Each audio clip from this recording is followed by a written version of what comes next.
16-count charge of money laundering. President Tinubu calls Anthony Joshua, British envoy, governors visit boxer in Lagos hospital. On the foreign scene, peace hopes dented as Russia accuses Ukraine of trying to attack President Putin's residence. Good afternoon, welcome to Spring News at 12 on Western Spring Television. My name is Olufemi Alabe.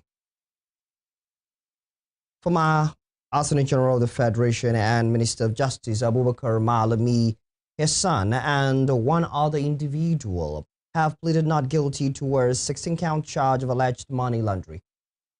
They were arraigned before the Federal High Court in Abuja this morning. The Economic and Financial Crimes Commission, EFCC, had filed a 16-count charge against Malami, his son Abubakar Abdulaziz Malami, and an associate, Hajia Bashir Asabi.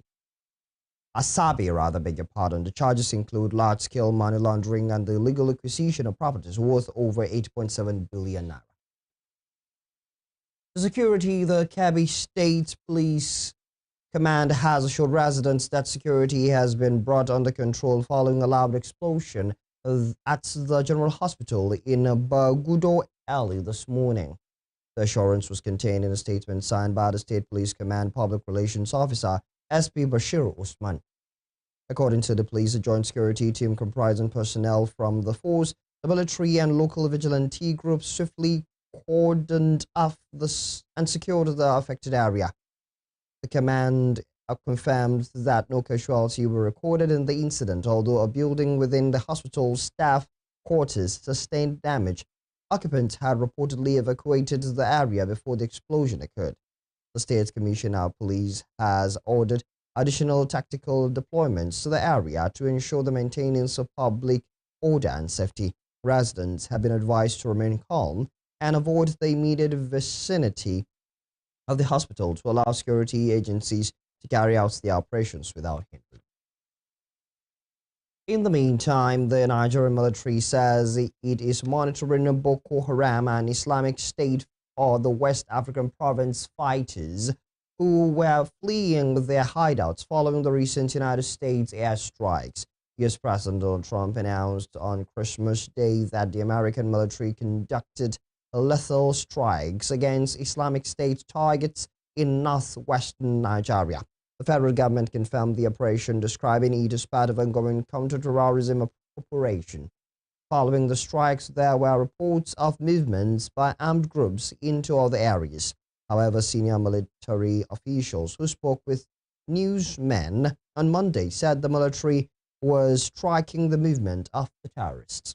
Another official said intelligence, surveillance, and reconnaissance operations were ongoing to monitor the situation. Turning to politics, chieftain of the People's Democratic Party, PDP, Bode George, has called for a truce between the FCT Minister, Nyesom Wike, and Governor Seyi Makinde of Oyo State. Speaking in an interview last night, George, a member of the party's Board of Trustees, described the impasse between the minister and governor as embarrassing. The PDP chieftain advised the two party leaders to put an end to the shenanigans. Wike and Makinde, former allies, have recently made the headlines over issues about the party's leadership. Makinde claimed the former Rivers State governor promised to hold down the PDP for President Bola Tinubu in the 2027 elections, but during an end-of-year media chat, Wike denied the claims and accused Makinde of destroying the party.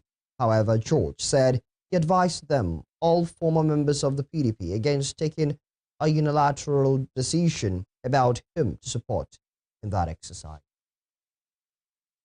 Moving on, President Bola Tinubu has said he spoke on the phone with boxer Anthony Joshua and his mother following the tragic accident in Ogun State in which the former heavyweight champion was injured and lost two of his associates, Kevin Lateef Ayodele and Sina Gami. In a statement by his spokesperson, Bayo Onuga, the president said he sent his condolences over the death of his two associates and wished him a speedy recovery and prayed for him. The president also revealed that he spoke to Ogun State Governor Dapo Abiodun, who was in the hospital with them, adding that the governor assured him that he will do everything possible to ensure the boxer receives the best attention. Joshua and his associates were in Nigeria for the Yuletide in the wake of the boxer's win over YouTuber Jack Paul. Meanwhile, the deputy head of mission of the British High Commission, Simon Field, has visited the former heavyweight champion in the hospital. In Osho State, Governor Demola Adeleke has signed the 2026 appropriation bill of 723.4 billion naira into law, with a vow to ensure full implementation and with highlights of the deliveries of the last 3 years' budgets. According to a statement by spokesperson to the governor, Olawale Rasheed, Adeleke signed the 2026 appropriation bill to consolidate and expand governance and service deliveries in line with the 5-point agenda of his administration. Speaking after the signing ceremony, the governor said the occasion launched into the final year of his first term with expanded ambitions to complete ongoing projects and launch new initiatives for the good of the people. Speaking on the importance of the 2026 budgets, the governor said his team has resolved to consolidate achievements across the sectors, targeting the year 2026, a dual year of renewal of mandate and rolling out of a new agenda for the next 4 years. While he vowed the full implementation of the new Appropriation Act, Governor Adeleke also charged each ministry and agency to follow established timelines for the budget execution. The governor had presented a total of 705 billion naira as the proposed budget for the 2026 fiscal year to the State Assembly before it was later jacked up to 723.4 billion naira during its passing. Elsewhere, former Vice President Atiku Abubakar has faulted the National Assembly's move to regazette the recently passed tax reform laws, saying a fresh passage is the solution to the crisis rocking implementation by January 1, 2026. Atiku, in a statement, described the discrepancy in the gazetted copy of the tax law as a grave constitutional issue. He noted that any law published in a form different from what was approved by lawmakers is a nullity. Atiku warned that past passage, insertions, deletions, or modifications without legislative approval amount to forgery, not a clerical error.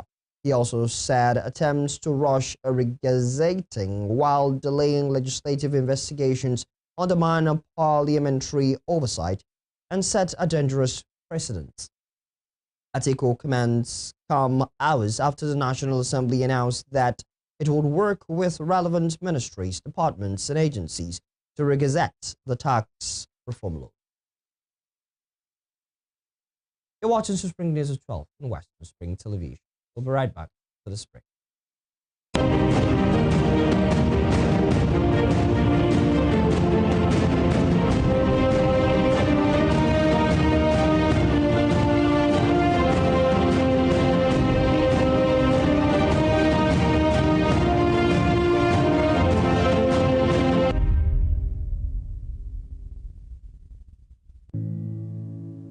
Up to 75% of human infectious diseases originates in animals. And as more bushmeat is brought into our cities, the risk of human infectious disease outbreaks increases. Ebola, monkeypox, Lassa fever, yellow fever, and even COVID-19 may have been transmitted in this way. Illegal bushmeat trade not only endangers our wildlife, but affects our health and may damage our economy. So please, say no to illegal bushmeat. Keep them wild and keep us safe.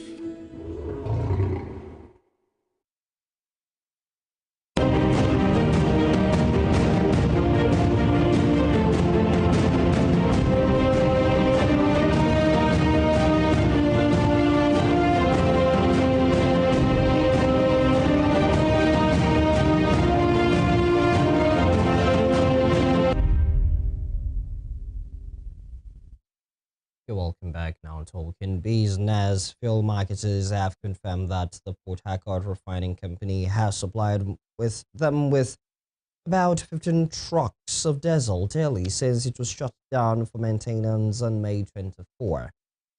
This indicated that the marketers have lifted up to 3,150 trucks of diesel in the past 7 months since the plant stopped producing. The Publicity Secretary of the Petroleum Products Retail Outlets Owners Association of Nigeria, Joseph Obele, confirmed these in an interview, noting that marketers still load an average of 15 trucks of diesel daily at the plant. The Nigerian Midstream and Downstream Petroleum Regulatory Authority disclosed in a recent report that the Port Harcourt refinery, which is currently shut down, was still supplying 349,000 liters of automotive gas oil daily.